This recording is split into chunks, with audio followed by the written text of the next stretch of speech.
Assalamualaikum warahmatullahi wabarakatuh. Segala puji dan puja adalah milik Allah Rabbul Alamin atas segala nikmatnya, rahmatnya, keberkatannya.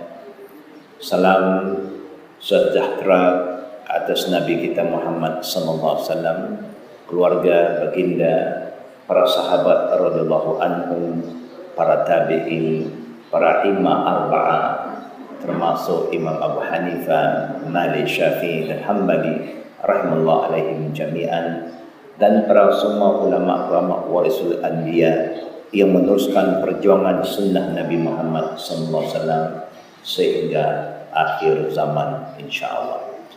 Yang saya hormati pengurusi majelis, yang kita hormati pimpinan Al-Islam, semua ahli jabatan kuasanya, yang lama, yang baru, artinya yang veteran dan juga yang pemuda-pemudinya insyaallah, dan juga para asatidz, ustaz-ustaz, pimpinan yang telah memberi bimbingan kepada jemaah-jemaah di Palis ini supaya kita terus hidup dan tua dan mati dalam sunnah. Amin. Kami bagi pihak Pertemuan Al-Khadim dan juga rombongan kami, ya, dua sahabat saya yang bersama saya dengan ada teman-teman kita daripada Kedah juga bersama kita, rasa sangat bertuah dapat sekali lagi kita bertemu, dan mudah-mudahan segala program yang telah disusun diatur oleh pihak pimpinan dapat dijalan dengan baik, diberkati dan dirahmati Allah Rabbul Alamin. Para jemaah yang kami hormati, sebelum saya mulakan tajuk yang telah diamanahkan kepada saya ingin juga kirim salam sahabat-sahabat perjuangan kita di Maldives yang saya baru pulang hari Rabu, ya, 2 hari yang lalu.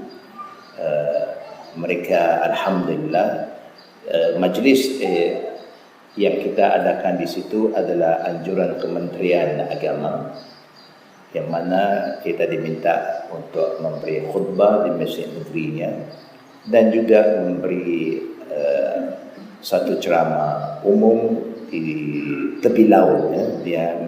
Dia banyak pulau, dia buat satu stage tepi lautnya untuk ceramah-ceramah umum, khususnya untuk pemuda-pemudi. Dan dengan izin Allah kita bertemu dengan saudara-saudara baru daripada Rusia. Kita bertemu dengan tetamu-tetamu yang datang ke negara itu daripada Israel, ya. Macam-macam orang yang kita bertemu dekat situ alhamdulillah.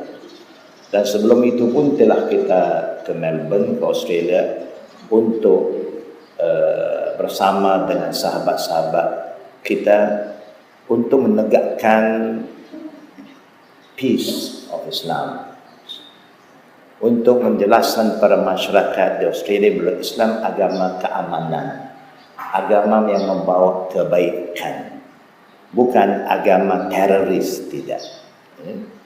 Dan begitu juga kita di Taiwan, kita juga telah diminta untuk memberi beberapa ceramah untuk student-student, ya, dan beberapa universiti di Taiwan. Para jemaah, alhamdulillah hari ini dapat kita bersama sekali lagi di Dewan Al-Islah ini. Tajuk yang telah diamanahkan kepada saya berdasarkan hadis Sahih Bukhari. Hadis ini kalau secara mudah untuk kita faham adalah hadis yang ada kaitan dengan amal ma'ruf dan nahi munkar. Kalau kita lihat, saya boleh baca matan dia dulu, ya. Katanya dalam hadis Sahih Bukhari, hadatsana Umar bin Hafs bin Qiyas, hadatsana Abi, hadatsana Al-A'mash, qala hadatsani Al-Sya'bi annahu sami'a Nu'man ibn Basir radhiyallahu anhuma yaqulu qala an-nabiy sallallahu alaihi wa alihi wasallam masalul mudahhina fi hududillah wal waqi' fiha masalu qaum tahamu safinatan fasara ba'duhum fi asfaliha wa sara ba'duhum fi a'laha. Fakana allazi fi asfaliha yamurruna bil ma'i ala allazina fi a'laha fata'azza bihi fa'aqaza fa'sa faja'ala yanquru asfala safina fa'atauhu faqalu ma laka katanya qala ta'azzaitum bi wala budda li minal ma'i fa in akhazu ala yaday anjauhu wa najjau anfusahum wa in taraku ahlakuhu wa ahlaku anfusahum. Saya bawa baca matan dulu.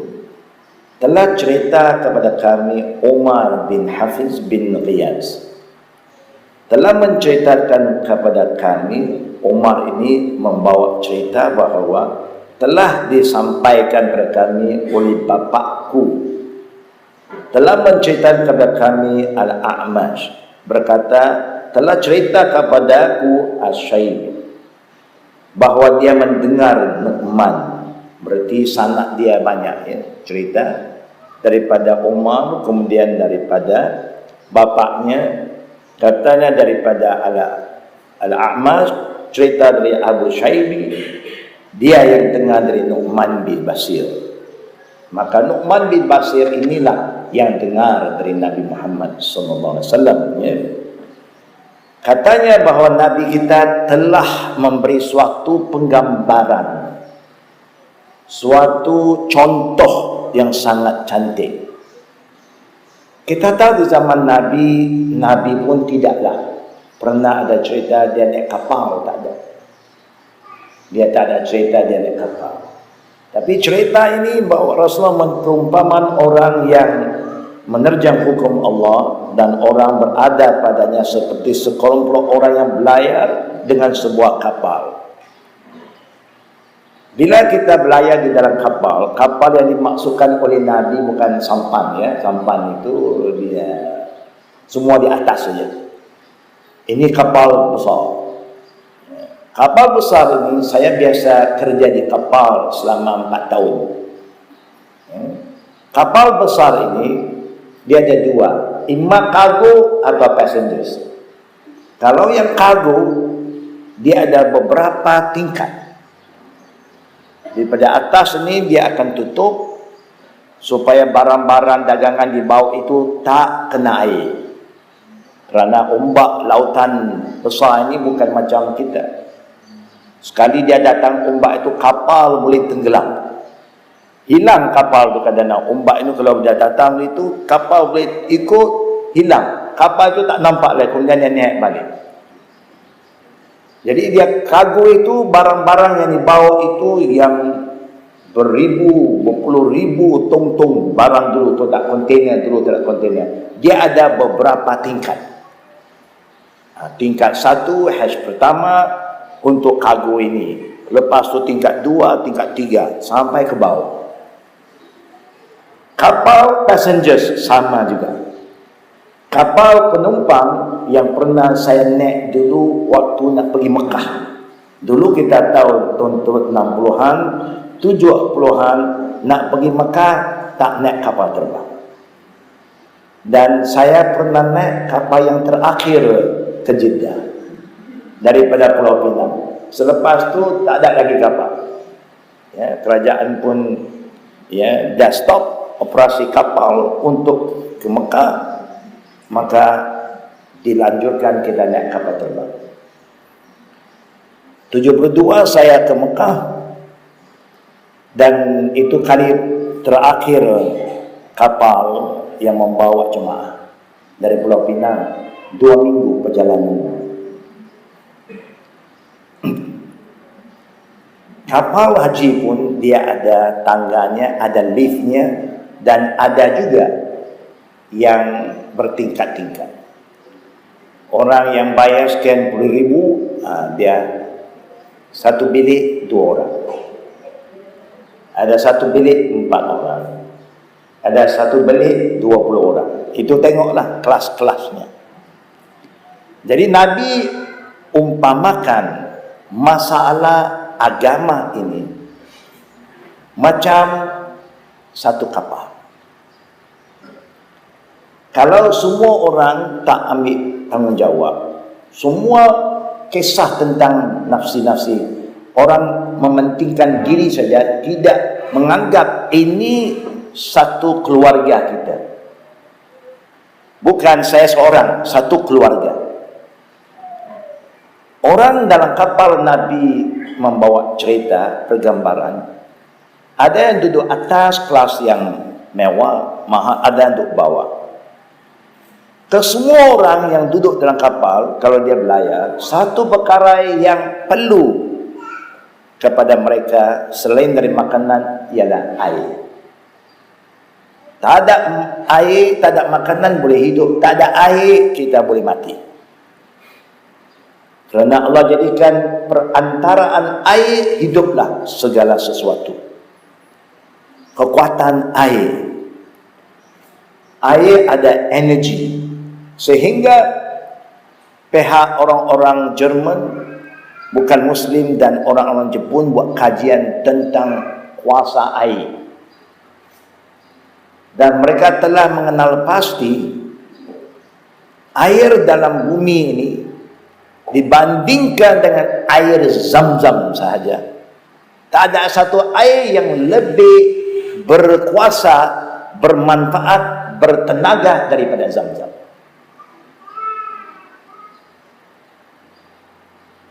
Tapi air Zam-Zam pula Rasulullah bersabda, al-ma'u Zam-Zam liman syuriba lahu, ikut niat orang yang meminum.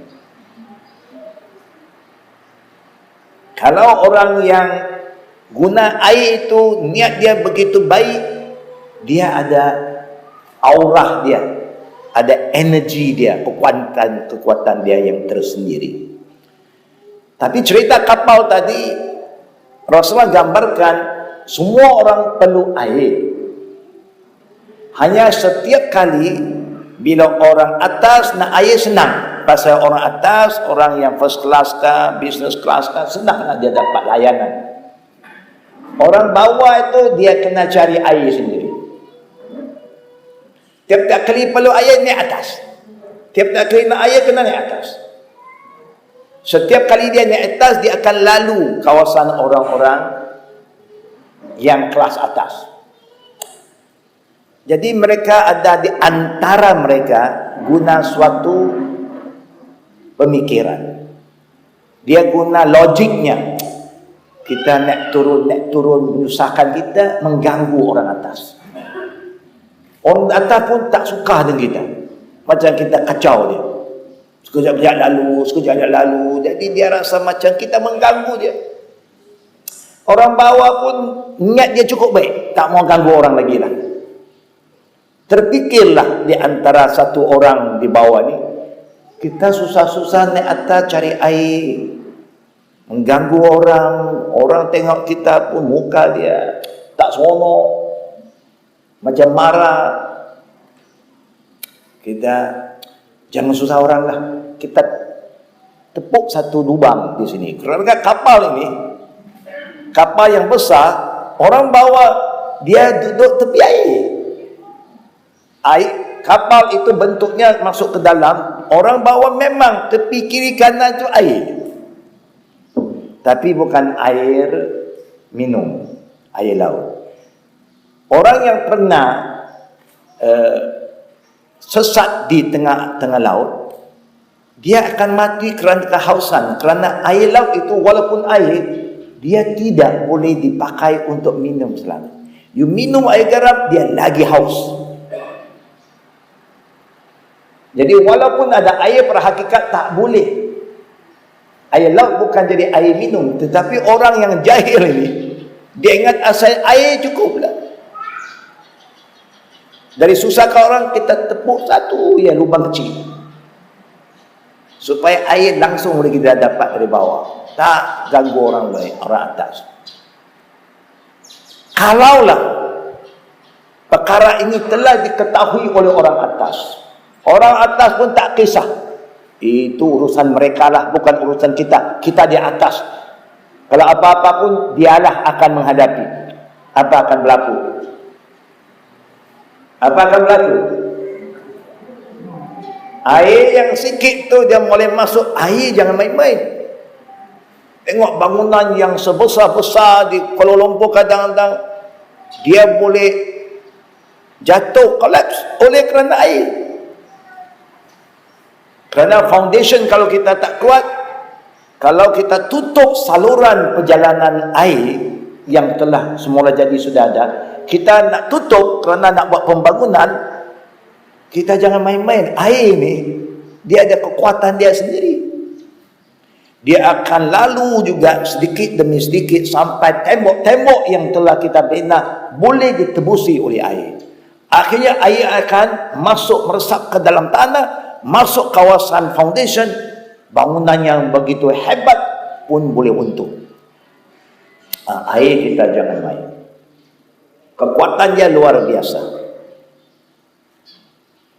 Jadi hikmah dari hadis Sahih Bukhari yang dibawa oleh Nabi Muhammad SAW mengingatkan umat Islam bukan sebarang umat.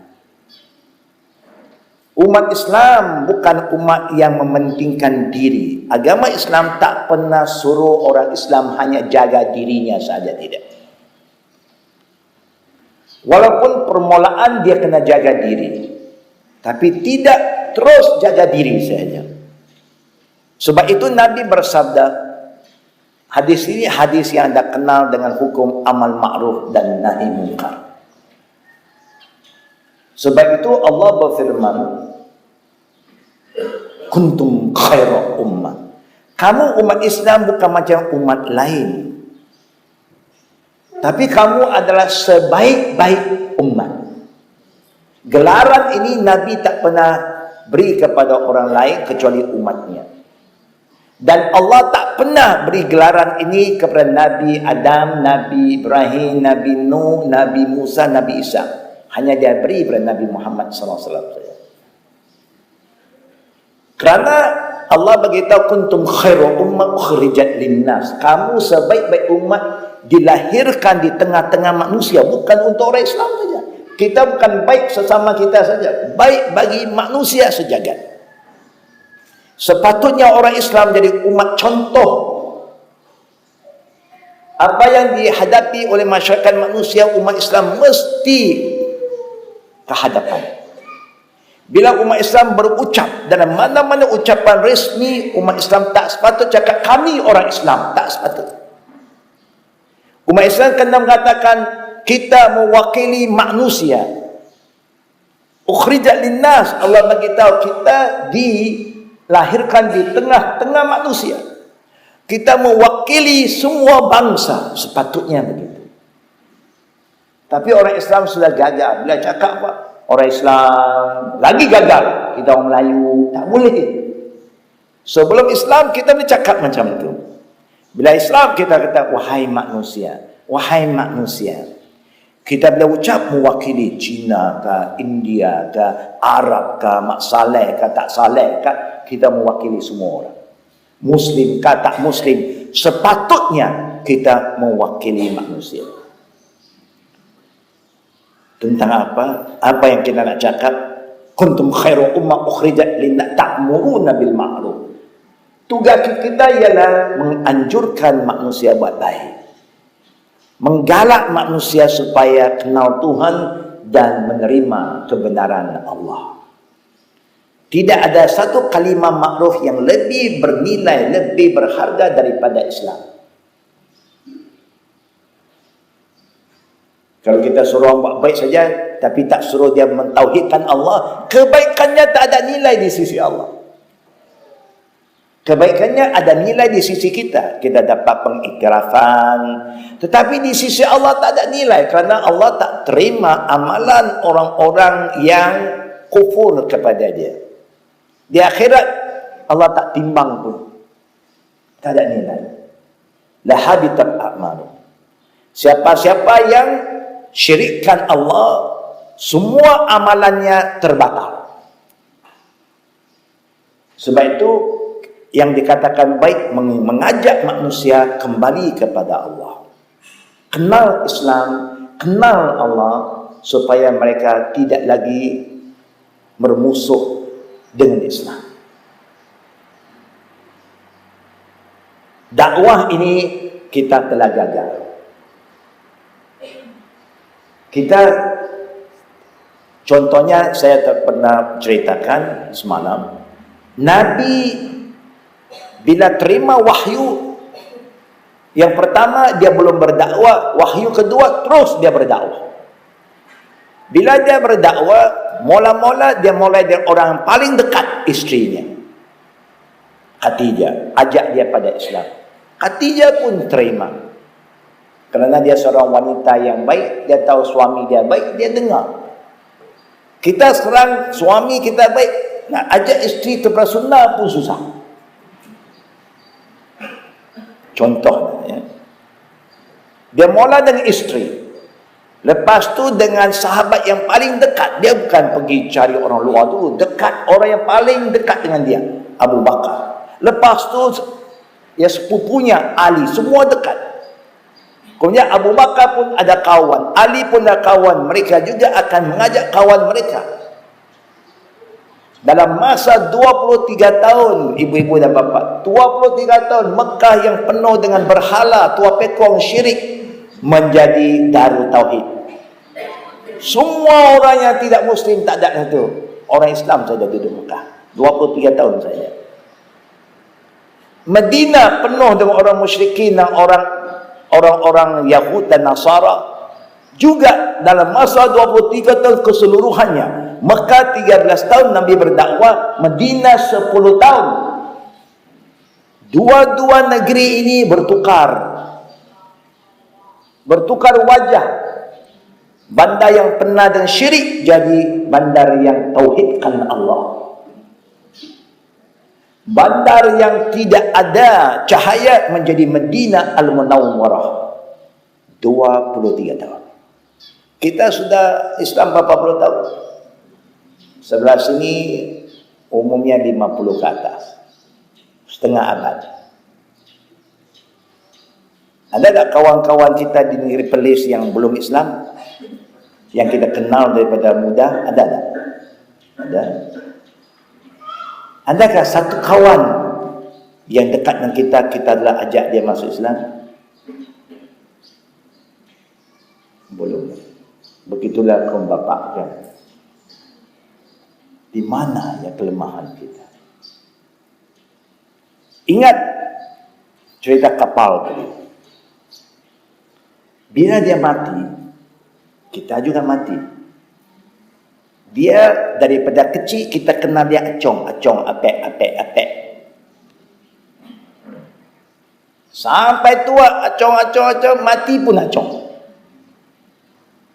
Jangan ingat kita boleh terlepas. Allah berfirman, "Wa kadzalika ja'alnakum ummatan wasata litakunu syuhada'a 'alan nas wa yakunu rasulun 'alaikum syahida." Kami jadikan kamu umat Nabi, umat pertengahan, jadi saksi pada semua manusia. Dan Nabi akan jadi saksi kepada kita. Dia sampaikan pada kita supaya kita sampaikan Islam pada orang lain. Kita sampai atau tidak? Kita akan ditanya. Kita mesti ditanya. Tapi kalau kita dah ajak dia, Cong, kita sudah kawan 20 tahun, bila Cong mau jadi Muhammad, Cong, contohlah. Atau bila Cong nak mengucap 2 kalimah syahadat, kita dah bagi tahu, dia tak terima, terlepas kita. Alhamdulillah. Ini masalah kita tak bagi tahu. Kita cerita dengan Cong macam-macam barang, tak apa, nak beli barang ni bagus, tapi tak pernah cerita pada Cong apa itu Islam. Dia duduk tengah-tengah orang Islam, tapi dia tak tahu apa Islam. Dia kenal orang Islam, tapi dia tak tahu apa Islam.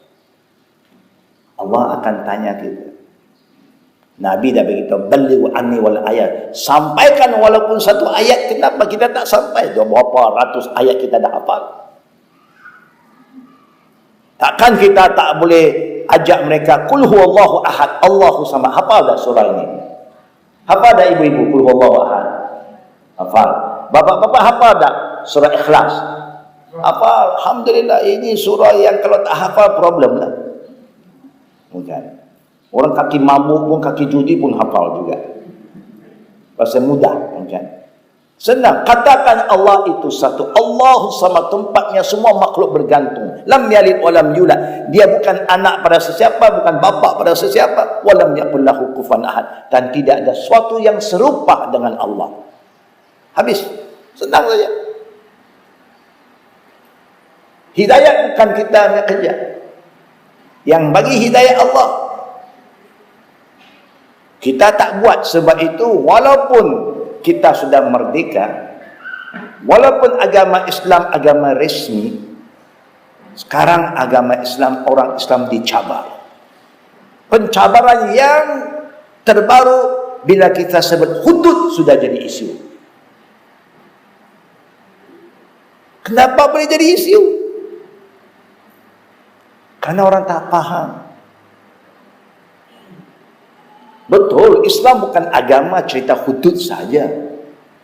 Dia suatu cara hidup yang lengkap. Tapi kalau kita nak supaya hudud diterima, kita kena pahamkan masyarakat dulu. Kadang-kadang kerana kita tak pahamkan masyarakat, yang menentang hudud siapa dia? Orang kita sendiri. Orang yang mengucap 2 kalimah syahadah, dia kata no hudud. Dia yang jadi imam, orang lain jadi makmum saja.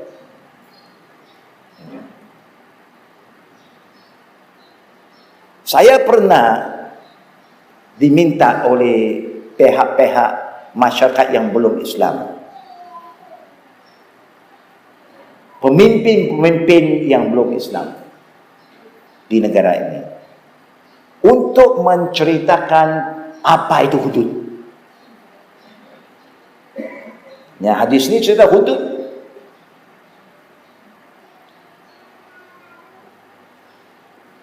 Saya pergi.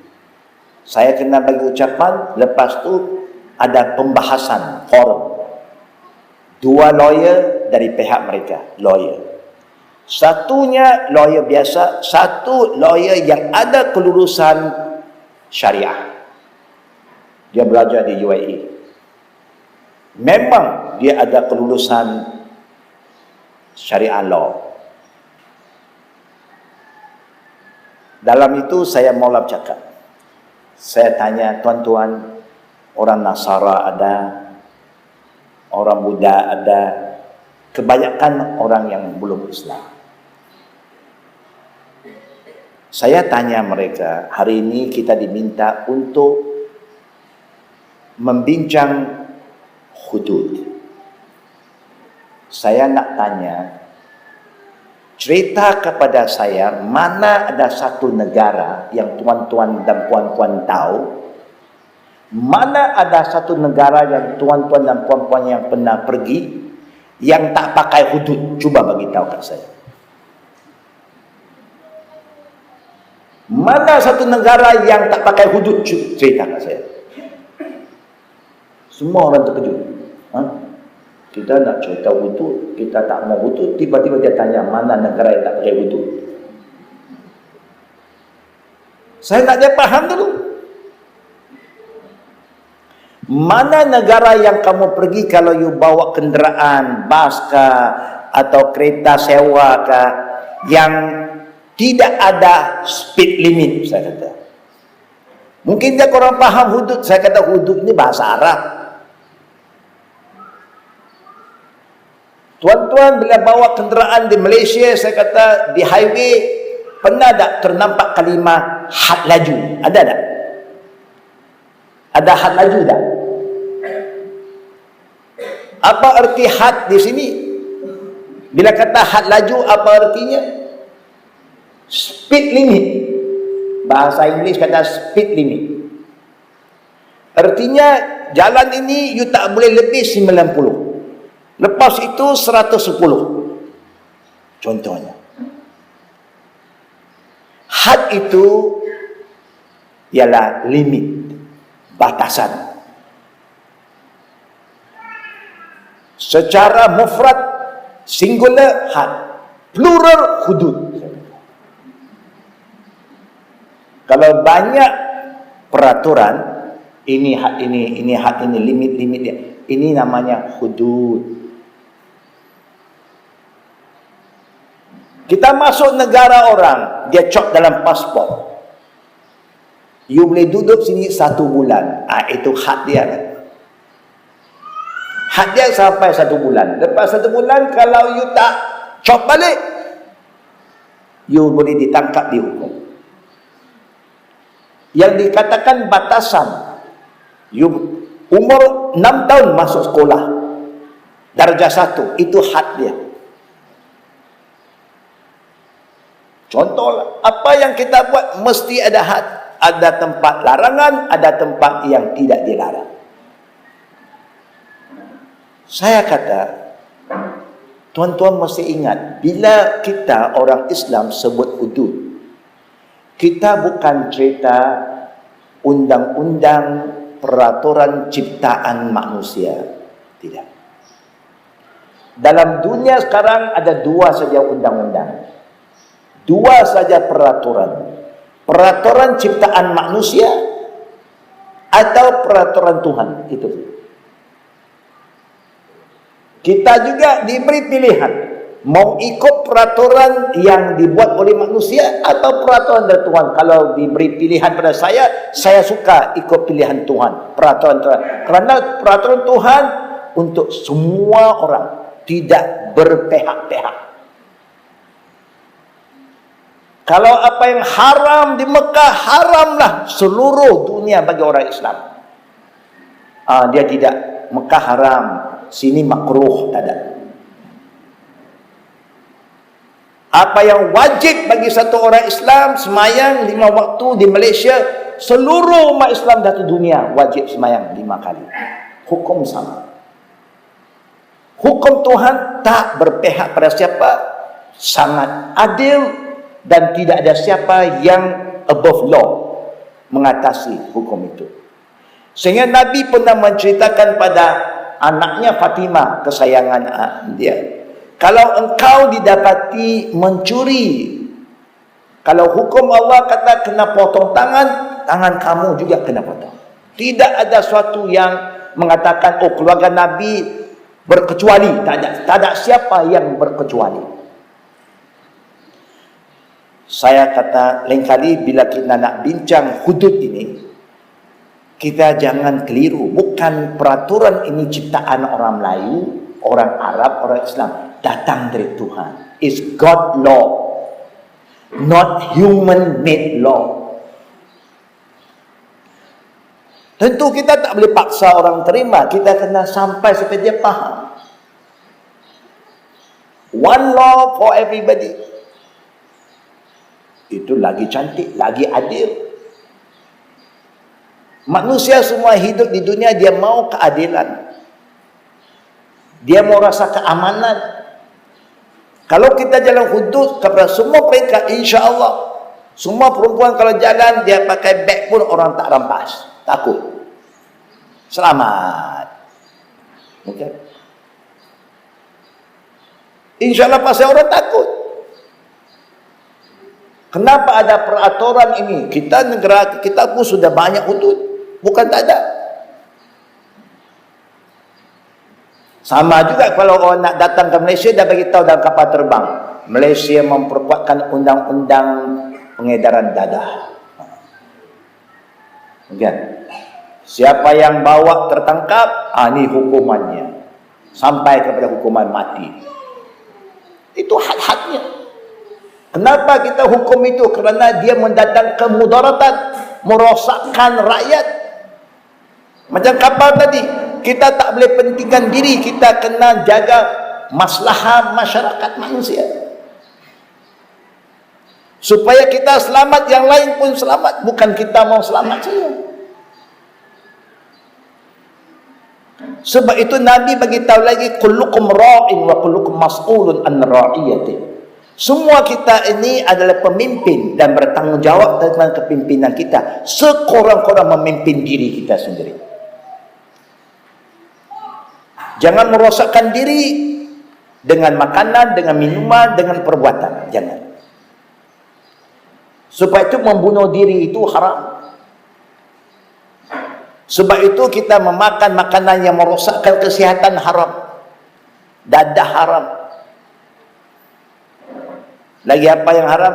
Dedah pun haram. Tapi kita cerita dedah tak apa. Okay. Dedah pun haram. Yang di pertama dadah, di kedua dedah. Tapi kita tak sedar.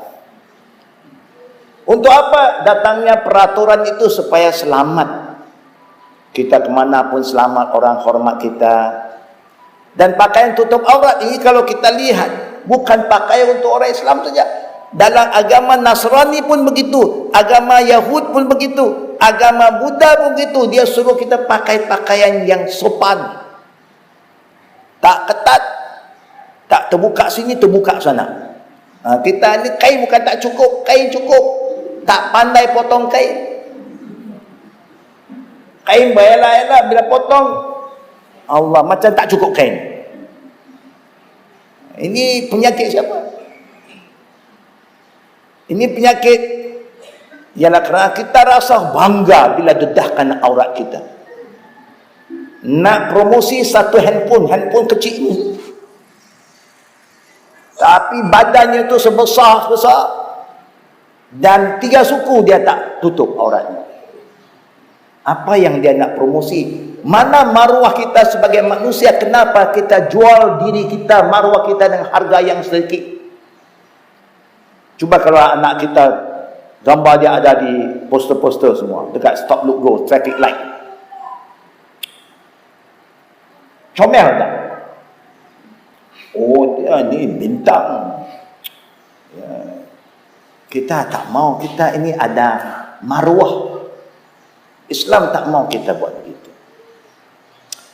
Berdasarkan hadis Sahih Bukhari tadi juga kita balik. Agama Islam ajar kita supaya jadi manusia yang bertanggungjawab. Sekurang-kurang diri kita. Kemudian ku anfusakum wa ahlikum, keluarga kita. Kita start dari situ. Yang dekat. Kemudian jiran-jiran kita. Kalau masing-masing bergerak ke arah itu, tak lama kita rasa keamanan. Kalau keburukan yang berlaku kita tak cegah. Nabi pernah berpesan pada umatnya dengan beberapa hadis yang baik. Yang ada kaitan dengan amal ma'ruf nahi munkar. Kata satu hadis Rasulullah SAW yang bermaksud, wahai manusia, hendaklah kamu buat sesuatu sebelum datang satu ketika kamu memohon kepada Allah, Allah tak terima permohonan kamu. Kamu berdoa, Allah tak terima doa kamu. Kamu minta Allah bantu, Allah tak bantu kamu. Jadi sahabat-sahabat pun kata, apa yang boleh sampai ke peringkat itu? Dia kata, muru bil ma'ruf wanhau 'anil munkar. Ajaklah manusia buat baik, cegahlah manusia dari kejahatan. Sebelum datang satu ketika kita boleh doa. Sekarang orang Islam berdoa tiap-tiap hari supaya Allah selamatkan orang Islam, yang negara orang Islam yang berperang. Seakan-akan doa kita tak diterima. Betul tak? Doa-doa berperang lagi, doa-doa membunuh lagi. Betul tak betul Bapak-bapak? Kita rasa kecewa. Kenapa orang Islam tak lagi menghormati hak orang Islam, bahawa kullu muslim ala muslim haramun damuhu wa maluhu wa irduhu. Rasulullah bersabda, orang Islam dan orang Islam lain haram, darahnya haram, hartanya haram, marwah dia haram untuk kita jatuhkan. Dia kalau tak betul, betulkan. Dia kalau lemah, kita bantu. Dia susah, kita tolong. Dia sesat, kita betulkan. Itu dah tugas kita. Itu pun kita gagal. Nampak orang salah, hukum dia, fitnah dia. Tegurlah dia baik-baik. Ajaklah dia duduk sama sambil minum, sambil bercakap. Takkan kita tak boleh nasihat-menasihati. Daripada kita sembang-sembang kosong, lebih baik kita cakap amal ma'ruf nahi munkar. Ini sebagai contoh. Bila kita tak buat, takut ada hadis yang lain datang, Rasul menceritakan, bila kemungkaran berlaku, kita tahu, kita mampu buat sesuatu, buat tak tahu. Ini bukan urusan saya. Nafsi. Kubur saya. Kubur dia. Boleh juga cakap begitu. Betul lah, kubur dia jaga, kubur kita pun tak boleh buat. Orang lain yang buat. Kalau orang kata kubur dia, buatlah kubur sendiri. Bila nak tidur dalam kubur supaya you mati sekali, tanam diri you sendiri. Tak ada, you mati, ramai orang susah. Kena report sini, panggil lagi, doktor confirm lagi, balai polis confirm lagi. Bagitahu pada orang yang gali kubur, gali lagi. Berapa puluh orang yang terlibat. Kita duk cakap, oh kubur saya, kubur you. Ini bahasa mana? Ini hadis mana ni? Ini bukan cara orang Islam cakap. Kita bertanggungjawab, kita umat. Nampak orang buat salah, nahi munkar. Ini Quran. Mengajak manusia buat baik ramai, tapi mencegah kemungkaran sedikit. Mengajar orang Islam, jangan minum arak haram, jangan judi. Alhamdulillah kita dah bagi tahulah. Tapi masih juga minum. Kita yang tak ada kuasa, tak boleh buat apa, lah cakap saja lah kan. Janganlah minum. Mak minum juga. Kemudian dia minum, semua orang tahu. Kita tahu. Orang yang ada kuasa buat apa? You tahu minuman haram.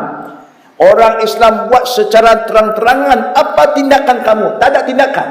Inilah yang kata nahi munkar, tak ada. Bila tidak ada nahi munkar, bapa dah mabuk, anak pun tumpanglah. Tak lama cucu pun tumpang. Akhirnya bapa tahu minum saja, pandai minum, anak pandai campur. Dia koktail lagi. Dia boleh tarik-tarik lagi. Kita ingat kopi tarik, teh tarik, dia arak tarik. Macam-macam. Memang saya dah tengok kadang-kadang kedai-kedai yang tukang-tukang campur ini, arak ni semua umat orang Islam. Tapi kalau kita sebagai mak dan bapa tak tegur, kita tetap berdosa. Tapi kalau kita tegur, dia tak berubah, apa mesti kita buat? Mesti doa. Yang akan ubah hatinya bukan kita. Tapi amal ma'ruf nahi munkar tak boleh jalan sekali saja. Selagi dia buat jahat, selagi itu kita kena tegur. Oh tak, saya dah cakap dah berapa kali? Dah 3 kali lah. Memang dia di kepala batu. Dia ni tak boleh berubah. Memanglah dia itu tak boleh berubah. Siapa membenarkan kita buat keputusan itu? Kenapa you cepat menghukum orang? Nabi Nuh mengajak umat dia supaya beriman berapa tahun? 950 tahun dia berdakwah. Kita 9 kali pun belum. Dia 950 tahun menyeru orang buat baik, mentauhidkan Allah, tak putus asa. Kita 9 kali belum cakap. Dah kata ini memang kepala batu, tak gunalah cakap dia. Kenapa begitu? Isteri yang sayang suami, suami ada perangai yang tak senonoh. Berapa kali isteri tegur suami? Banyak kali tak? Daripada kahwin mula-mula sampai sekarang ada cucu masih tegur. Kita dah tua, janganlah lupa. Walah. Tapi tak pernah putus asa. Begitulah kita kena nasihat, jalankan amal ma'ruf nahi munkar sebelum Nabi bersabda, maksudnya buatlah apa yang Allah perintah, amal ma'ruf nahi sebelum datang satu keadaan yang mana bila Allah akan turunkan azabnya, azabnya akan sapu semua orang macam kapal. You tak cegah orang itu daripada menepuk lubang. You biar dia kata ini bukan urusan kita, dia ada dalam, kita ada atas, selamat tak? Selamat. Bila dia ada tepuk, air pun masuk. Dialah kena dulu, betul dia kena dulu. Semua orang satu kapal akan tenggelam. Begitu juga kalau kita tak jalankan amal ma'ruf nahi munkar. Kita biar. Sekali Allah sudah rasa sudah sampai masa Allah nak menghukum, datangnya azab Allah, tidak ada siapa yang boleh berkecuali, kecuali orang yang jalankan amal ma'ruf nahi munkar. Macam Nabi Nuh, Nabi Lut, Nabi Ibrahim. Bila kaum dia yang buat macam-macam maksiat, liwat, bila kerana mereka jalankan kerja mereka amal ma'ruf nahi munkar, akhirnya bila nak datang azab, Allah hantar malaikat datang, ajak mereka keluar. Kamu keluar kerana azab Allah nak datang. Macam Nuh naik atas kapal, dan orang-orang yang ikut kamu naik atas kapal kerana banjir akan datang. Banjir besar daripada atas langit, turun air daripada bumi, naiknya air. Mana nak lari? Air jangan main. Anak dia bijak. Anak Nuh kata, satu dari anaknya kata, ini bapa aku ni sudah ada problem ni, buat kapal tepi bukit. Buatlah kapal tepi sungai atau tepi laut. Ini bukit-bukit nak buat kapal. Ini perintah Allah. Dia kata, kalau hujan saya naik bukit saja, buat apa? Masuk kapal naik bukit. Naiklah. Dia naik bukit. Dia lupa, bila Allah nak azab satu-satu kaum, azab itu akan turun sekali, dia sapu semua orang kecuali mereka yang telah menjalankan tugas amal ma'ruf nahi munkar. Macam kita, kalau kita dah buat, insya-Allah bila suatu bala nak turun, Allah akan gerakkan hati kita, kita akan keluar dari kawasan itu. Mungkin kita merantau di manakah, pergi ke Lombok, sini turun, sini bala turun, kita selamat. Kerana qadar dan qadar Allah itu sangat luar biasa. Dan kadang-kadang sesuatu musibah berlaku, bagi orang yang beriman, dia tak akan kata natural disaster. Ini bukan perkataan orang beriman. Orang beragama tak cakap begitu. Orang tak beragama saja cakap begitu. Kerana dia tak percaya Tuhan, dia tak percaya qadar. Dia kata ini bencana alam semula jadi. Semua benda yang berlaku tak boleh berlaku tanpa izin Allah. Semua dengan izin Allah. Tak boleh kita kata ini semula jadi. Apa semula jadi? Semua ada sebab. Jadi apa yang kita ingin ajak jemaah semua, kita ada belajar agama, kita ada faham Quran dan Sunnah, kita telah menghayati Quran dan Sunnah dalam amalan hidup kita.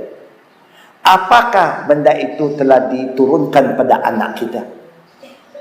Apakah kita telah turunkan kepada siapa? Menantu kita. Kadang-kadang alhamdulillah Allah murahkan rezeki orang-orang Perlis. Gadis-gadis Perlis ini gadis-gadis macam harum manis. Manis-manis lalu. Alhamdulillah dapat ya menantu-menantu daripada luar Perlis.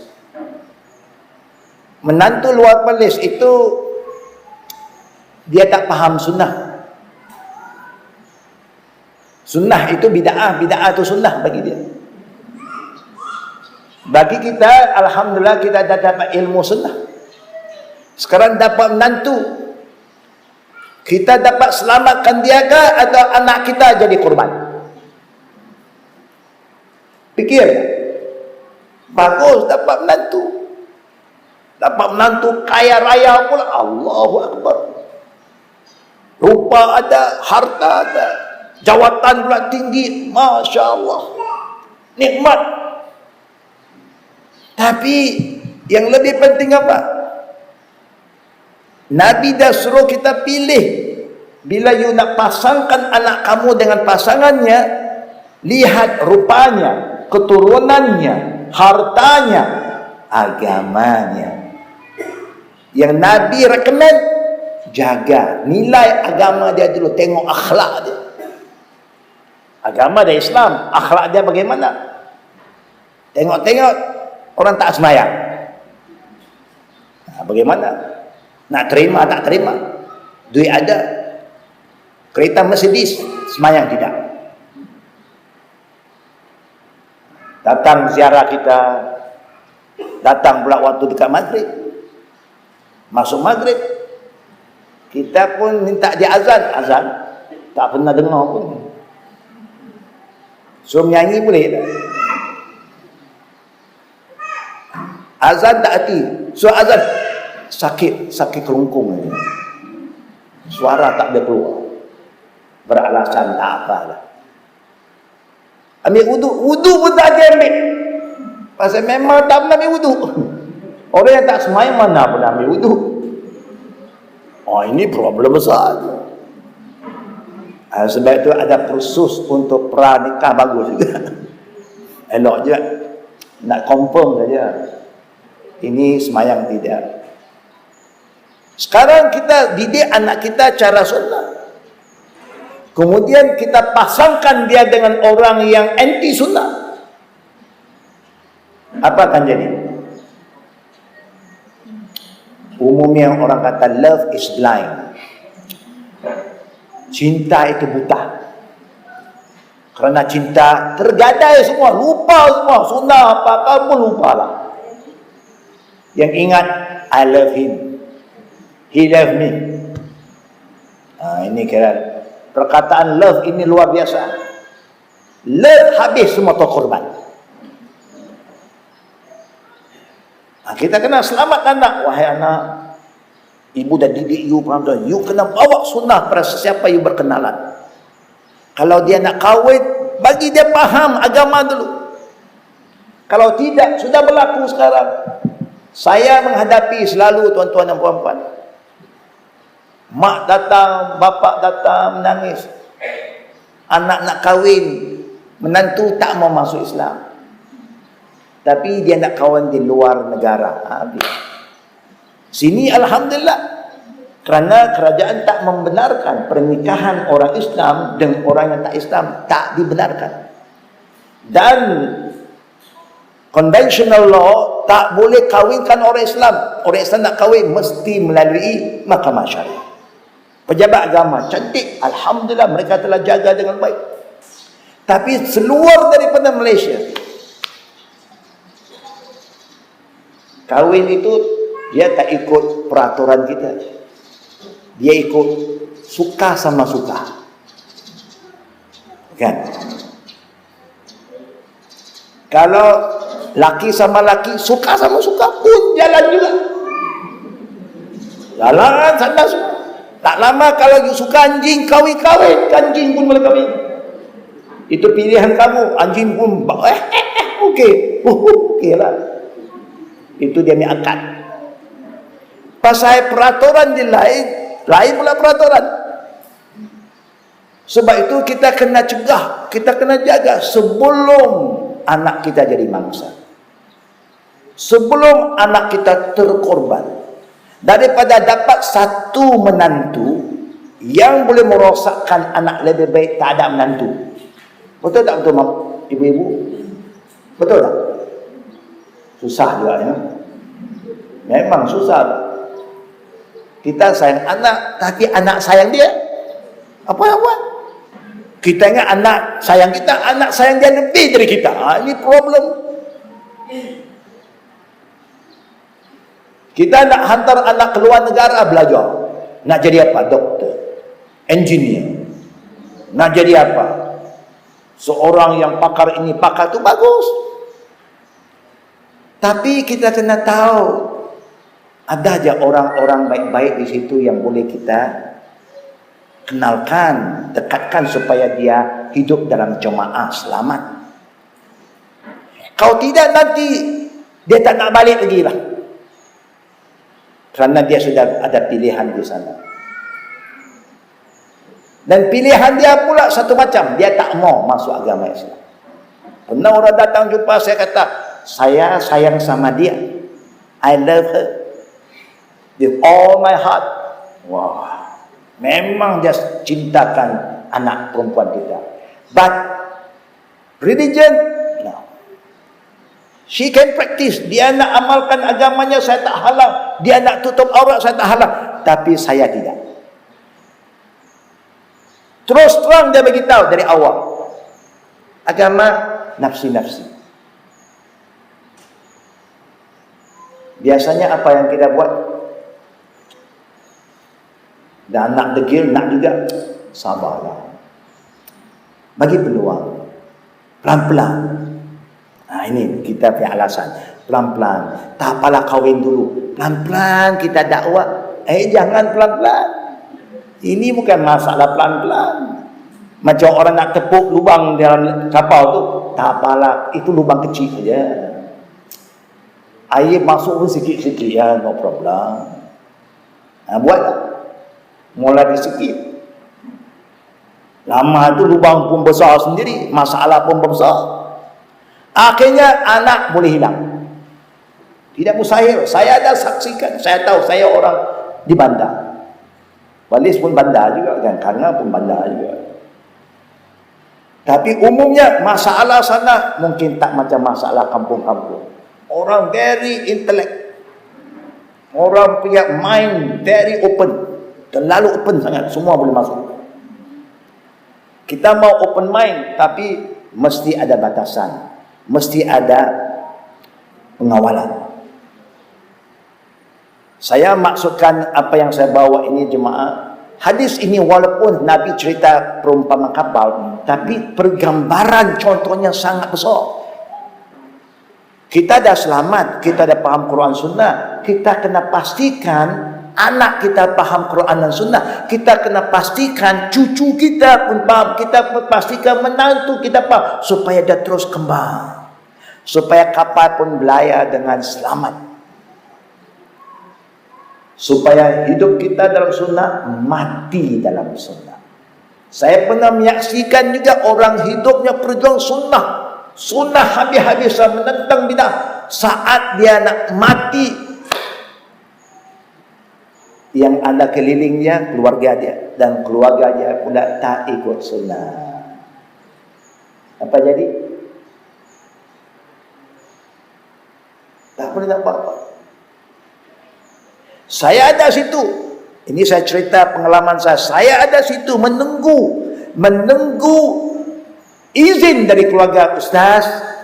Tolong uruskan cara sunnah. Alhamdulillah. Kita tak boleh campur urusan keluarga. Kalau dia tak izin kita, nanti huru hara tak cantik. Tapi dia tak panggil kita. Dia panggil orang lain. Habis. Semua bid'ah berlaku ke atas mayat orang yang memperjuangkan sunnah. Ada juga berlaku, alhamdulillah, dengan izin Allah, orang tak pernah berjumpa dengan saya. Pernah dengar nama saya saja. Pernah terlihat program saya dalam YouTube saja. Waktu dia sakit, dia pun cakap dengan keluarganya. Dia sebut nama-nama saya kepada keluarga dia. Takdir Allah dia meninggal. Keluarga dia terus hubungi saya. Saya pun takut juga. Takut nanti timbul fitnah. Tapi kerana ini amanat arwah, keluarga dia panggil. Saya pun tanya, kamu pernah belajar di mana? Kamu paham tak apa itu sunnah? Dah belajar sikit-sikit. Ini baru belajar aja sikit-sikit. Tapi kerana ini amanat arwah, dia sebut nama ustaz. Kami panggil ustaz, tolonglah. Kita kenal lah, bila orang minta kita kena. Saya pergi, alhamdulillah penuh orang. Ramai. Saya tak pernah tengok begitu ramai mayat orang biasa ini kecuali hamba Allah. Ini rezeki dia. Saya pun sampai lewat, mereka tunggu. Saya sampai, saya pun minta keluarga buat satu announcement lagi bahawa keluarga yang minta saya selesaikan urusan perkuburan. Jadi satu dari keluarga itu bangun, kata, kami atas kehendak arwah memohon supaya Ustaz uruskan masalah upacara terakhir di atas tanah perkuburan. Barulah saya berdiri bagi ucapan dan ajak mereka bagaimana nak uruskan kebumian ikut sunnah Nabi Muhammad SAW, bagaimana urusan kubur secara Nabi Muhammad SAW. Tengok kadang-kadang orang yang tak faham sunnah, tapi Allah kayakan dia. Waktu dia nak mati, dia mati dengan sunnah. Hidup sunnah Nabi Muhammad SAW. Akhirnya orang lain pun datang ke pejabat kita, minta, kalaulah bapa saya meninggal, bapaknya minta supaya urus secara sunnah. Dia nak daftar. Saya kata, alhamdulillah, hanya kamu kena tulislah supaya senang, tak ada salah faham. Nanti orang kata kita pandai-pandai pula bawa satu benda bau pula. Dah, ikut sunnah itu benda yang tak bau, benda lama. Yang tak ikut sunnah yang bau. Tapi terbalik sekarang, ikut sunnah dia kata bau, ikut bid'ah dia kata lama. Kita pun nak salah siapa? Nak salahkan mereka pun tak boleh, orang awam tak faham. Bukan. Kadang-kadang belian dia kata kacah kata belian. Susah lah. Tapi kita tak boleh putus asa. Kebenaran tak boleh disembunyikan. Kebenaran tak boleh dijual beli. Kalau kita tak jaga agama kita sekarang, wallahu alam, apa nak jadi beranak cucu kita saya tak tahu. Tapi alhamdulillah, setiap zaman Allah akan hantar mujaddid, orang yang akan suka pada kebenaran Islam, orang yang tidak akan takut kepada selain Allah, maka mereka tetap akan memperkembangkan yang hak dan perkatakan yang hak. Alhamdulillah. Sejarah Perlis, sejarah yang luar biasa. Macam saya baru pulang, saya ulang balik, saya baru pulang dari Maldives. Kementerian Agama yang anjurkan majlis kita di situ. Ada program dalam TV, ada ceramah, ada khutbah di masjid negara, masjid negerinya. Dia pun cerita saya, Ustaz Syekh Husaini, don't worry, we are Syafi'i Sunni. Syafi'i Sunnah, no bid'ah, no khurafat. Saya kata, alhamdulillah, kita pun, Malaysia pun Syafi'i juga. Tapi saya pun tak faham yang dia kata sunnah ini apa yang beza dengan sini. Jadi saya kena khutbah Jumaat, saya sampai Rabu, saya pergi Khamis buat sembahyang maghrib isya di masjid negeri. Imam tempatan dia pun sembahyang, nak sembahyang, dia nak azan pun alhamdulillah senang. Azan dia tak ada nak baca apa-apa lagi. Subhanallah, alhamdulillah, tak ada apa, dia terus azan. Selesai azan, bila nak qamat, dia qamat sah. Imam pun suruh luruskan sah, rapatkan sah, temukan bahu dengan bahu, temukan kaki dengan kaki. Wah, ini memang betul lah. Imam memang dia orang berilmu, kerana dia bertanggungjawab. Ini dia nak bawa kapal ni, kapten nak bawa kapal, dia nak tengok passenger semua dari ini. Rapat, bahu bertemu bahu, kaki bertemu kaki. Oh, cantik memang saf itu. Puas hati niat saf. Kita kadang-kadang ada juga problem kan. Renggang sikit. Segan-segan nak rapat. Nak angin-angin masuk kanan. Bukan angin masuk, syaitan masuk. Semayang Allah, oh Masya Allah. Bila dia dah ready, dia memadakan Allah. Oh, Alhamdulillah. Tak ada pun usolli tak ada. Okay. Lepas salam, imam pun kali zikir. Tak kuat suara. Ini confirm sunni. Ini sunnah Syafi'i betul. Semua dia kata sunnah je ada. Kita Syafi'i tapi sunnah. Oh, saya kata memanglah. Ini betul-betul ikut Syafi'i. Pasal Syafi'i suruh ikut sunnah. Kita pun Syafi'i juga. Tapi Syafi'i yang suka bid'ah. Betul tak betul? Kita tak boleh nafi. Itu amalan kita. Kita suka. Ini kali pertama saya pergi satu negara yang 95% orang Islam dan bermazhab Syafi'i dan ikut sunnah Nabi Muhammad SAW. Saya kata, this is the real Syafi'i. Kalau tuan-tuan perempuan tak percaya cakap saya, buat lautan ke Maldives. Dia banyak pulau, 1,000 lebih pulau. Dalam 1,000 lebih pulau, 200 pulau saja ada penghuni. Tengok sendiri. Kerana apa? Kerana mereka faham apa yang disuruh oleh Imam Syafi'i. Mereka tidak mengaku saja bermazhab Syafi'i, mereka belajar kitab Imam Syafi'i dan kitab Ar-Risalah. Itu yang kita ingin supaya masyarakat kita yang betul kata Syafi'i, jangan fitnah Imam Syafi'i. Kalau tidak, bila kita biar bid'ah itu bermahajarillah, sunnah Nabi akan terkorban, satu akan hilang. Bila sunnah Nabi sudah terkorban, bagaimana kita boleh kata cinta Rasulullah? Tak boleh. Kita tak cinta Nabi. Cinta Nabi tak akan buat benda yang dilarang oleh Nabi. Nabi larang umatnya buat bid'ah, dia suruh buat ikut sunnah. Kesemua ini ada kaitan dengan cerita kapal. Kalau you tak jaga sunnah Nabi, tak istiqamah, tak berterusan, tidak mustahil tengah jalan perjalanan kita akan gagal. Anak kita tenggelam satu.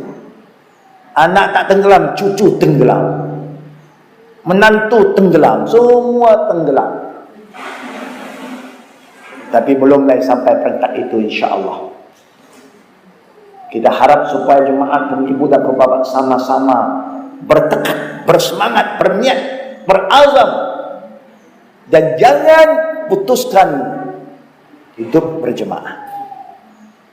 Anak kita nak pergi mana-mana, pergilah. Kalau kita tak tahu mana orang sunnah, kontak kita. Luar negara kita banyak kontak. Luar negara semua yang kita pergi memang orang sunnah. Orang dah tak suka bid'ah. Dia kata bid'ah ini punca kepada perpecahan umat. Alhamdulillah. Di Eropah, sampai di Taiwan, sampai di negeri Jepun. Ini saya nak pergi lagi. Hari Selasa ni saya kena ke Jepun. Jadi mana-mana sekarang Islam yang dibawa oleh orang Islam di luar sekarang, Islam yang universal, Islam global. Kita saja Islam lokal. Kita masih, kita lain. Wah, seakan-akan Islam itu lain-lain pula. Negara ini Islam dia lain. Islam itu satu saja. Betul tak? Quran satu kitab, satu dunia pun Quran itu saja. Sunnah Nabi di mana pergi, satu saja. Itulah harapan kita jemaah supaya kita tidak menyesal. Kita dah berjuang sudah setengah abad. Kita tidak mau, kita lalai, akhirnya anak kita berubah, menantu kita berubah, kita tak mau. Kita nak selamatkan lagi. Supaya perjuangan Quran dan Sunnah dia terus maju dan hidup. Jemaah itu perlu. Jadi kalau anak nak pergi mana, saya sebut sekali lagi, luar negara tak tahu mana siapa nak hubungi, maklum pada kita, nanti kita akan cari ya jemaah-jemaah sana supaya anak kita pun selamat. Supaya kalau dia jumpalah kawan yang dia berkenan pun dia selamat, kerana kawan tu akan dibawa tempat-tempat orang yang berilmu, yang faham Quran Sunnah, supaya dia boleh masuk Islam dan dia boleh kekal dalam Islam ikut Quran dan Sunnah. Itu harapan kita. Dan kontak itu kita ada di Eropah, ya, di Timur Tengah, mana sajalah kalau nak pergi, maklum pada kita, insya-Allah. Dan kalau anak kita ke Kuala Lumpur, janganlah kita kata anak Kuala Lumpur tapi anak tak pernah juga jumpa saya. Bawa dia lah. Nak suruh dia datang, dia segan. Mungkin dia tak kenal kita. Kita sebagai bapa, mak, pergi ziarah anak, bawa anak. Kita tempat ke Al-Khadim. Nak jumpa. Kontaklah pejabat saya, dapat kontak daripada ya, Al-Islah, insya-Allah. Mana tahu anak kita bila dia jauh dari kita, kalau dapat jemaah yang faham Quran Sunnah betul, dia dapat kuatkan lagi semangatnya, dan dia juga akan kembangkan Quran dan Sunnah kepada kawan-kawan yang lain. Itulah harapan kita, tuan-tuan dan puan-puan. InsyaAllah kalau diizin Allah, kita akan bertemu, tapi kita minta supaya jangan lalai terhadap apa yang sedang berlaku. Apa yang berlaku adalah satu peringatan dari Allah supaya cepat bertindak sebelum terlewat. Kalau tidak, macam saya kata, kita boleh mati bila-bila masa, tapi kalau kita tak tegas dari kita sekarang, kita akan menyesal. Kalau orang yang suka bid'ah, ada tegas dengan bid'ah, kita mesti tunjuk kita punya sayang pada sunat 2 kali ganda daripada dia. Sepatutnya pasal kita dalam landasan hak, dia batil pun dia berjuang, kenapa kita hak kita tak perjuangkan? Dan kita tak salahkan orang awam, tidak. Orang awam keliru. Kita hanya banyak doa, sabar dan jalan kerja kita. Tunjuk akhlak yang baik, berbudi bahasa dengan orang, jangan hukum orang, fitnah orang, jangan. Kita bincang secara ilmiah. Kalau orang masih kurang faham, kita ada di Kuala Lumpur, datang, bawa jumpa kita. Biar kita yang cakap. Kita semua orang datang jumpa kita. Orang tak Islam pun datang. Macam yang bangsa jumpa kita, jadi senang. Dia nak cakap Melayu boleh, cakap Arab boleh, cakap Cina boleh sikit-sikit, cakap Inggeris boleh juga. Jadi bolehlah kita bantu, insya-Allah. Kalau ada soalan, saya buka untuk soal jawab sekarang. Mudah-mudahan kalau ada soalan yang dapat kita bantu, kita cuba untuk kebaikan kita bersama. Sekiranya ada soalan, saya mula dan kaum ibu dulu. Ada soalan, kaum ibu, kita silakan kaum ibu dulu. Ibu-ibu ada soalan? Kaum bapak pula. Kaum bapak ada apa-apa soalan?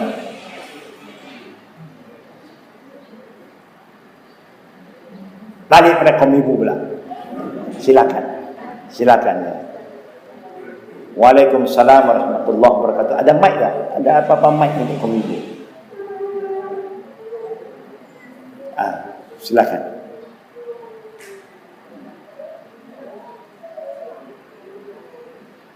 Saya korang dengar, memang.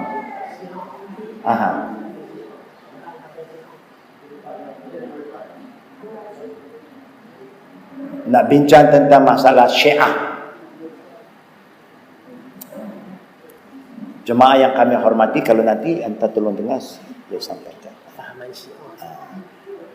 Kita dalam agama Islam yang dibawa oleh Nabi kita Muhammad SAW hanya satu saja. Yang umumnya pemimpin kita sejak Tunku Abdul Rahman, saya masih ingat. Dia kata kita ini ahli sunnah wal jamaah. Itu. Ya, tak pernah pemimpin bagi ucapan secara umum kita ahli sunnah wal bid'ah wal jamaah. Semua kata ahli sunnah wal jamaah. Kita pegang pada ucapan itu. Ahli sunnah wal jamaah artinya orang Islam yang ikut Quran dan sunnah Nabi Muhammad sallallahu alaihi wasallam. Orang Islam yang akan hormat semua sahabat-sahabat Nabi, khususnya 4 khalifah. Dan akan hormat dan memuliakan semua isteri-isteri Nabi. Mana-mana kumpulan yang mulai pertikaikan khalifah Rasul, Abu Bakar kah, Umar kah, atau mempertikaikan Ummul Mukminin, isteri Nabi, kita tak terima. Mudah saja. Kepahaman dalam agama kita sekarang bukan Syiah saja. Kita tahu Nabi dah kata umat ini akan pecah berapa kumpulan? 73. Kulluhum finnar. Kalau kita kata majority betul, Nabi kata majority masuk neraka. Kulluhum, semua. Illa wahid, kecuali satu. Jadi kalau mana-mana dia kumpulan, dia bawa dalil Quran hadis sahih, kita terima. Kita tak suka nak highlight nama kumpulan, panggilan dia. Kerana dia boleh tukar nama. You kata Syiah ini tak betul, dia tukar Syiah lain. Nanti you kata Syiah ni, dia tukar lagi yang lain. Tadi dia bukan, saya bukan Syiah, saya tarikat pula. Saya bukan Syiah, saya Sufi pula. Tapi you cek semua balik pada Ali. Ya, semua tarikat kah, Sufi kah, semua Ali saja. Last Ali. Tanya pada Syiah, Ali juga. Tapi nama lain-lain. Tapi sebab itu saya tak suka orang bergantung pada nama. Tengok manhaj dia. Ya, rujukkan dia pembahasan. Tapi lari Quran dan Sunnah, kita selamatkan diri kita. Ku anfusakum wa ahlikum nar. Nak membahas benda itu memang panjang. Jadi secara ringkas, kerana sekarang fitnah dah terlalu besar. Masyarakat semakin keliru.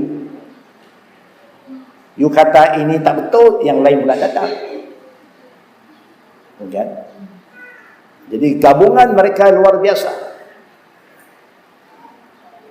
Tapi insya-Allah kalau kita sudah ada dalil, agama ikut dalil, dia bukan ikut kumpulan dan bukan ikut orang ramai. Kalau ikut orang ramai, Allah bagi tahu wa in tuti aktsara man fil ardi yudilluka an sabilillah. Kalau ikut orang ramai, dia akan sesatkan kamu jalan aku. Berarti agama bukan ikut majoriti. Ada agama ikut tok nenek, Allah bagi tahu wa iza qila lahum ittabi'u ma anzalallah qalu bal nattabi'u ma alfaina alaihi aba'ana aw lakana abahum la yaqilun syai'an wa la yahtadun.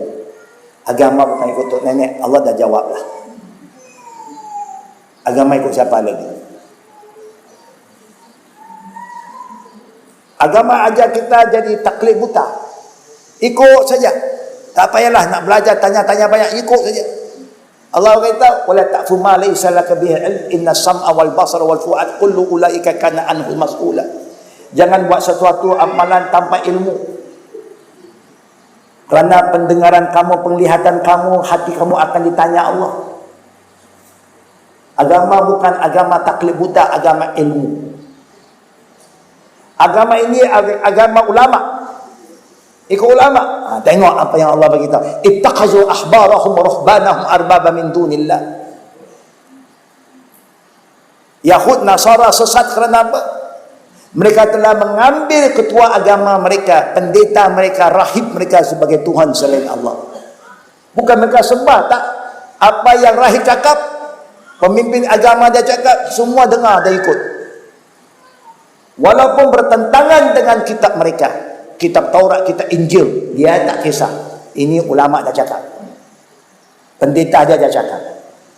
Kitab dia, kitab Taurat, kitab Injil haramkan apa? Babi. Sekarang banyak ahli kitab makan babi. Kerana ulama dia kata boleh. Kitab mereka mengharamkan perkawinan sejenis. Dia dah berubah lagi. Dia kata boleh. dan masyarakat dia ikut. Itulah dikatakan menyembah imam-imam mereka.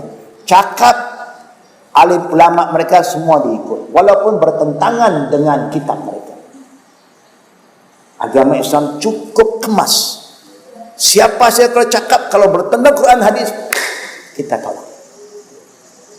Habis sudah. Kerana agama ini Allah punya, bukan ulama punya. Ulama ada dua pun, ulama warasul anbiya dan ulama yang menimbulkan fitnah. Jadi panduan agama sudah jelas. Akhirnya Allah sendiri bagi tahu, al-yauma akmaltu lakum dinakum. Allah telah sempurnakan agama ini buat kamu. Tak boleh tambah, tak payah korang, ikut saja. Barang siap, ready made, ikut saja. Dan Allah juga bagi tahu, "Wa may yabtaghi ghairal Islam dinan falan yuqbala minhu wa huwa fil akhirati minal khasirin." Siapa yang pilih selain daripada Islam yang Allah tetapkan, Allah tak terima. Ini Allah bagi tahu, bukan saya bagi tahu. Allah kata, "Fala yaqbalu min." Dia tak akan terima. "Wa may yabtaghi ghairal Islam dinan falan yuqbala min." Siapa yang pilih selain dari Islam yang diwahyukan oleh Allah, Allah tak terima. Dan di akhirat dia rugi. Allah beritahu. Siapa beramalan-amalan yang bukan ikut sunnah Nabi, dia rugi. Kerana Nabi kata, "Man amila amalan laisa alaihi amruna fahuwa raddun." Siapa beramalan-amalan tak ikut sunnah Nabi, tak ikut cara Nabi, semua tertolak. Itu bukan kata-kata Husaini, tak ada. Ini bukan pendapat pelis, tidak. Ini Allah yang berfirman dalam ayat-ayat yang saya sebut dan hadis Nabi Muhammad sallallahu alaihi wasallam. Kalau tak percaya, saya pun tak tahu apa nak percaya. Kalau orang masih menolak dalil itu, artinya Allah saja yang tahu. Nak kata dia beriman pada kitab, dia tak beriman. Pasal itu kitab Allah. Nak kata dia beriman Nabi, sabda Nabi, dia tak mau ikut. Jadi bagaimana kedudukan dia?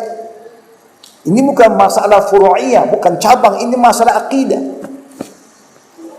Cantiknya agama kerana agama Islam ini masih tulen, masih pure, Quran masih asli, ayat-ayatnya, kalimahnya belum berubah, hadis Nabi, Sahih Bukhari, Sahih Muslim masih tersusun.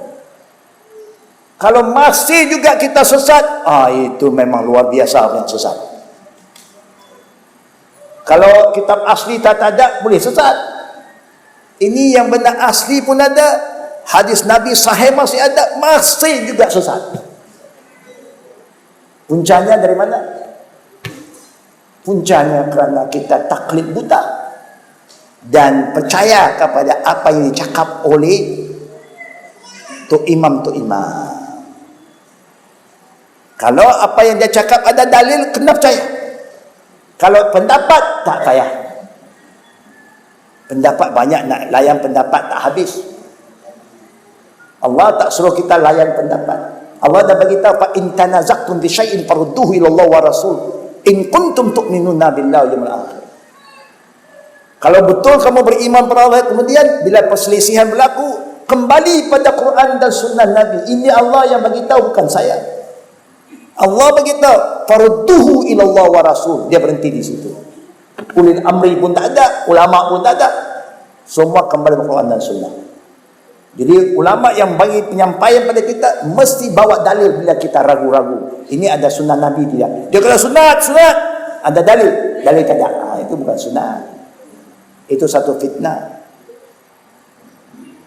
Macam orang selalu tanya saya bila nak pergi umrah, "Ustaz, boleh tak buat umrah badal?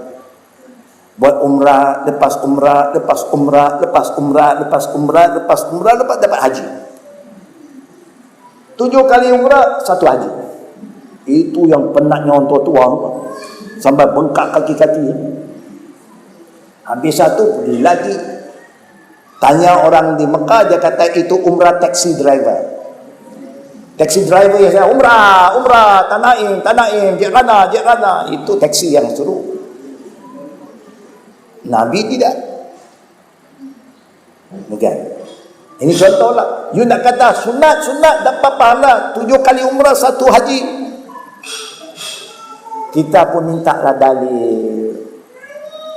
Mana dalil? You kata dapat haji itu besar pahalanya. Mana dalil? Ada dalil sampai sekarang tak jumpa. Kita minta dalil berpuluh tahun sampai sekarang tak tunjuk dalil. Dok kata boleh. Kerana ada orang kata boleh, kita pun boleh semua. Timbul lagi badal umrah. Sekarang dah berniaga lah. Semua dah berniaga. Siapa nak badal umrah, sampai saya pernah tengok siapa nak badal semayang pun boleh. You dah tinggal semayang banyak-banyak kali, nak upah orang supaya semayang bagi pihak pun boleh. No problem. Good business. Yang ada hadis dari Nabi badal haji.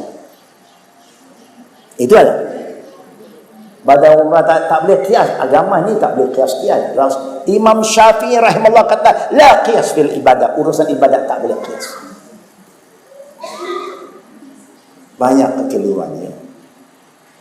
Ibu tanya satu benda tadi, saya dah campur benda lain. Mohon maaf ya, saya dah terlajak sikit. Balik pada kaum bapa, ada soalan. Satu soalan dari kaum bapa. Fadhal.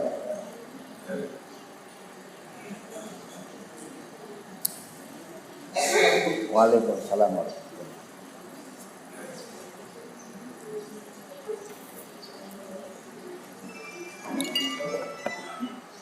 Pada zaman Rasulullah SAW belum ada mazhab. Yang ada hanya Quran dan Sunnah.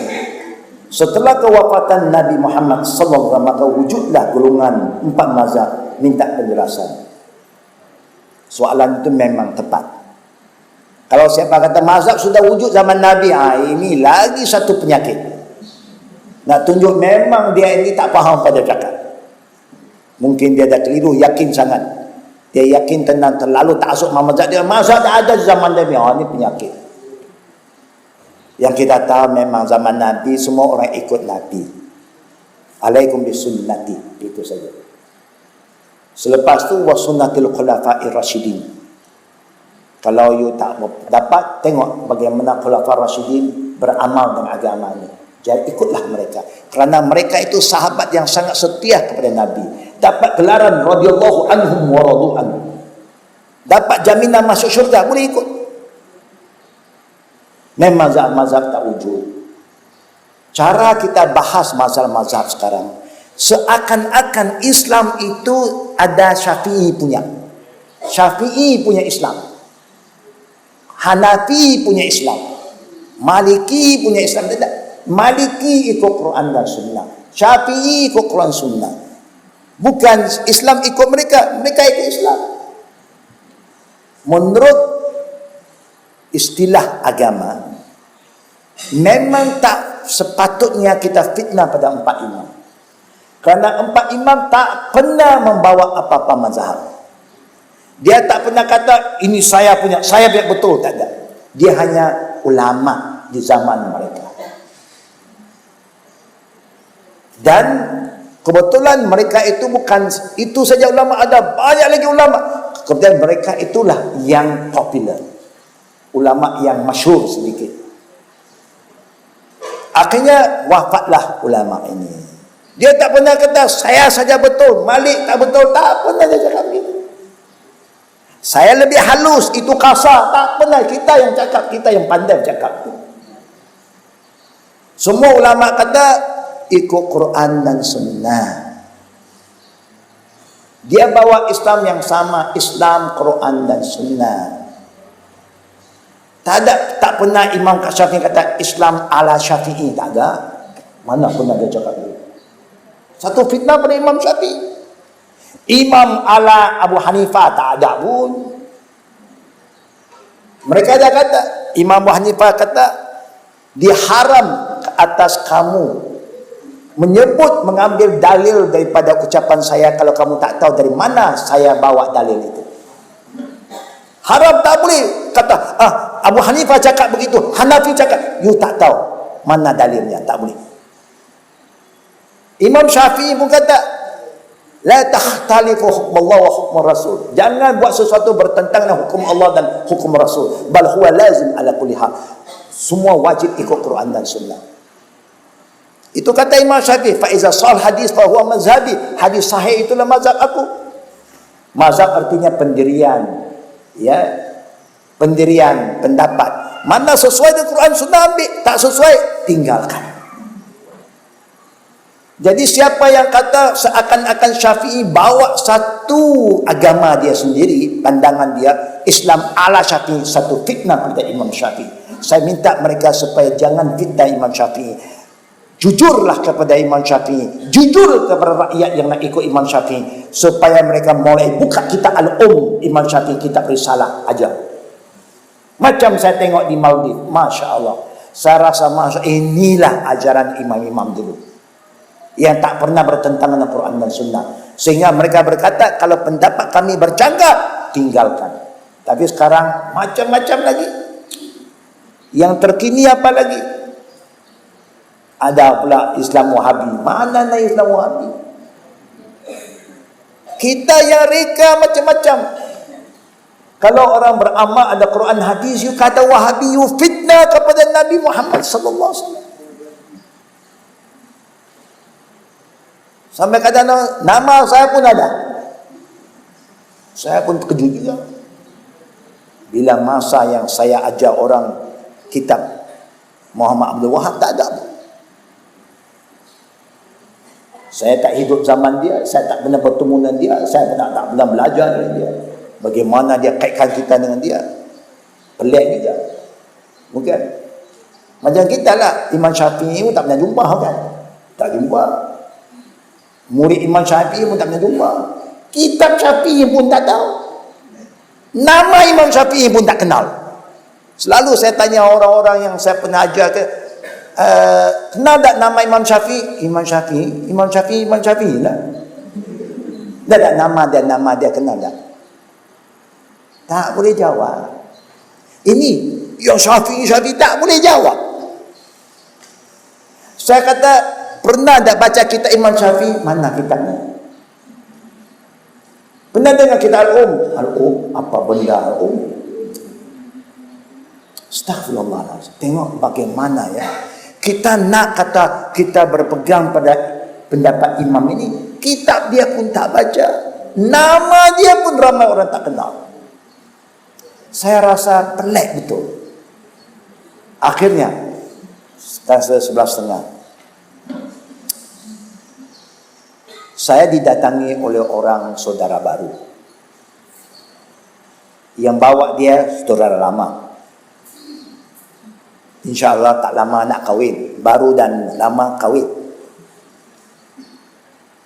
Saudara baru tanya saya, depan saudara lama. Mereka minta saya pergi kursus, saya sudah pergi.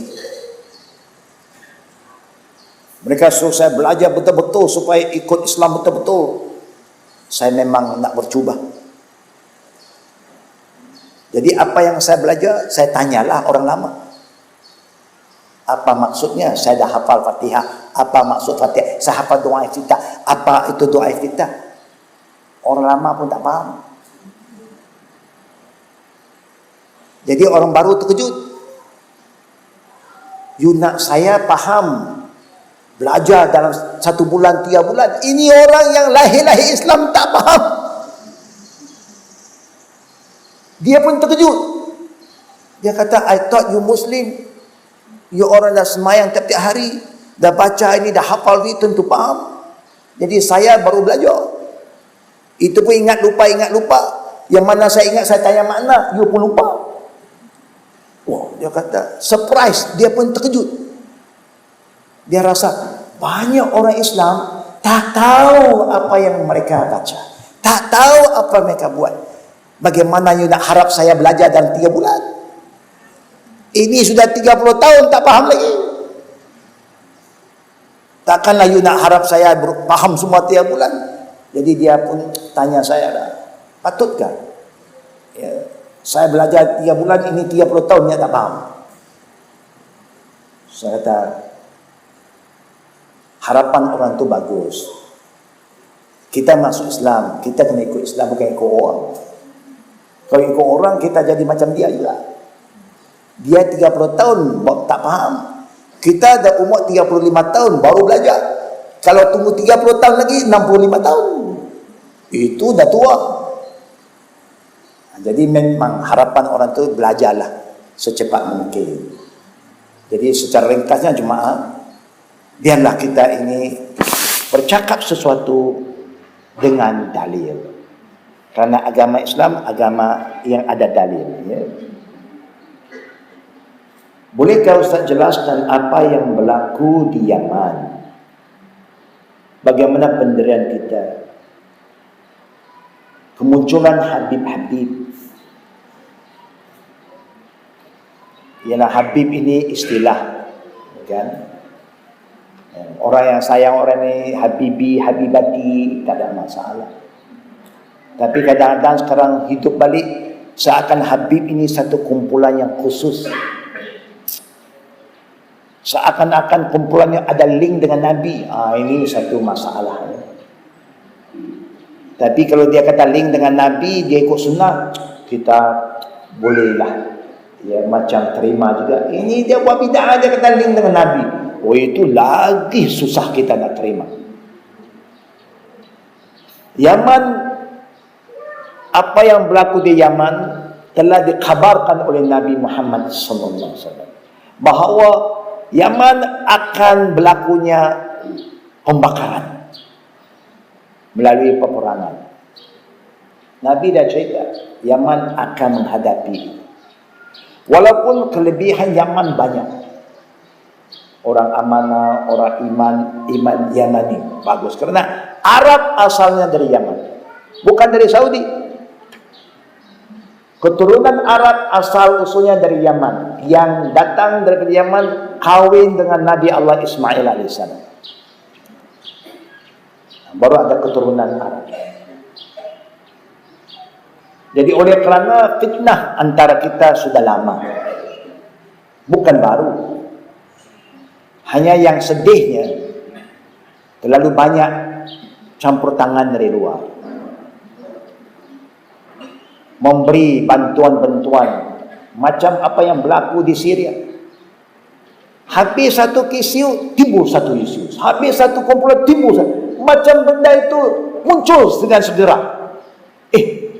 Ini perancangan yang rapi, persiapan yang rapi. Bagaimana satu kumpulan biasa boleh mempunyai senjata api yang setanding dengan pemerintah? Ini berarti sudah ada perancangan yang dirancang sudah lama. Isu ini habis, isu yang lain timbul supaya negara Islam terus bergolak, supaya negara Islam terus berperang. Yang untung siapa? Orang yang buat senjata. Terus dapat pasaran. You tak beli, dia kasih free supaya membunuh. Akhirnya ada yang kumpulan lain beli.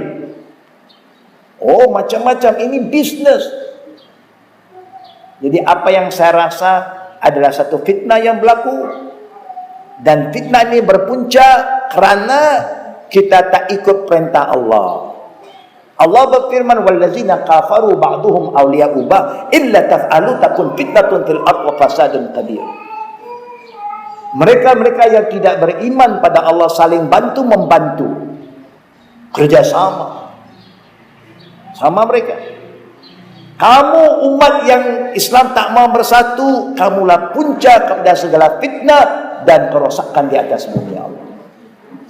Sangat benar firman Allah. Allah jadikan kita, dia tahu apa akan berlaku. Dia dah bagi tahu awal-awal panduannya, amarannya. Kita masih suka berpecah, fitnah memfitnah, tak mau bersatu. Kita masih letak kepercayaan kita kepada orang yang tidak beriman pada Allah. Maka Allah akan tinggalkan nasib kita kepada mereka. Sehinggalah datang satu masa yang Allah akan adakan tasfiyahnya, pembersihannya, supaya orang-orang munafik, orang-orang semua akan terpisah. Tinggalnya orang muttaqin, tinggalnya orang-orang yang benar-benar ikhlas mempertahankan agama Allah.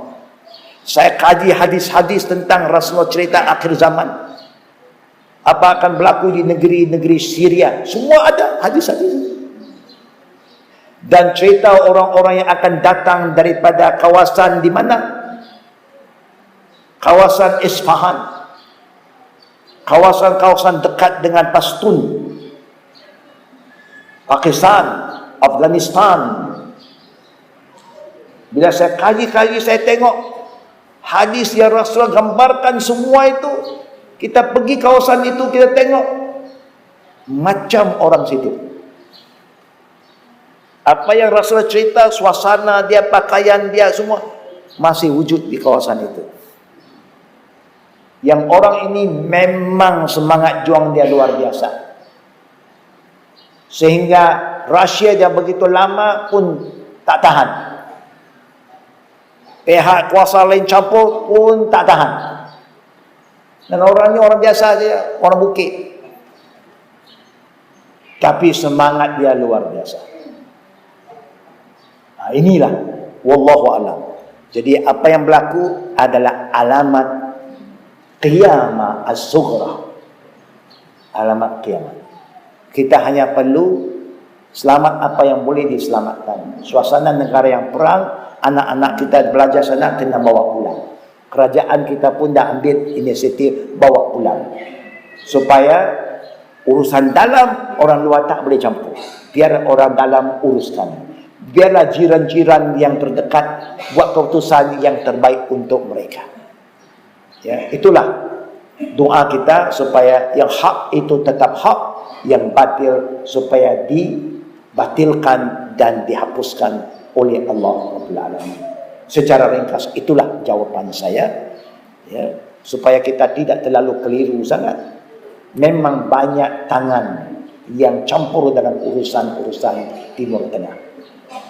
Ya, dia tahu kalau orang Islam bersatu dia susah. Jadi dia terus berusaha untuk memastikan kita terus akan bermusuh. Mudah-mudahan Allah beri hidayah pada pemimpin-pemimpin Islam supaya bertindak dengan kebijaksanaan dan berpandukan kepada panduan ahli ulama yang warisul anbiya, supaya mereka ambil tindakan yang betul. Kalau tidak, kita takut perjuangan kita berakhir dengan sia-sia, dengan pembunuhan seperti apa Nabi pernah bersabda, maksudnya berlaku pembunuhan yang sangat dahsyat di antara kita, sehingga orang yang membunuh tak tahu kenapa dia bunuh, orang terbunuh pun tak tahu kenapa saya dibunuh.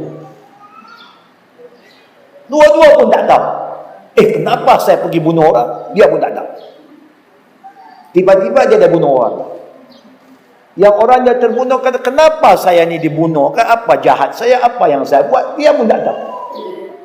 Inilah sedang berlaku.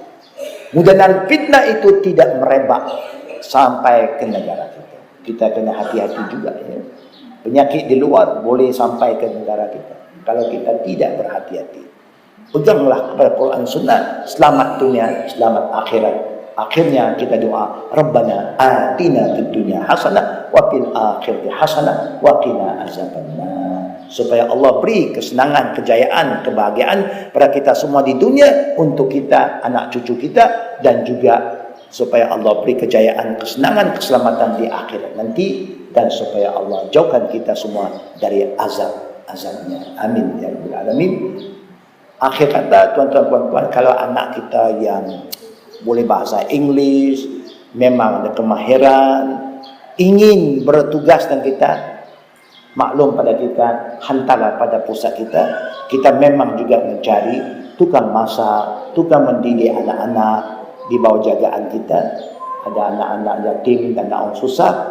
Ya, jadi kalau siapa yang ada kemahiran, ya, ingin bersama kita memperjuangkan Islam supaya kita dapat pendedahan yang lain, hubungilah kita di Al-Qadim. InsyaAllah kita akan interview mereka dan kita lihat mana yang sesuai, akan kita menerima mereka untuk tenaga kita, bersama kita untuk memperjuangkan Quran dan Sunnah, insyaAllah.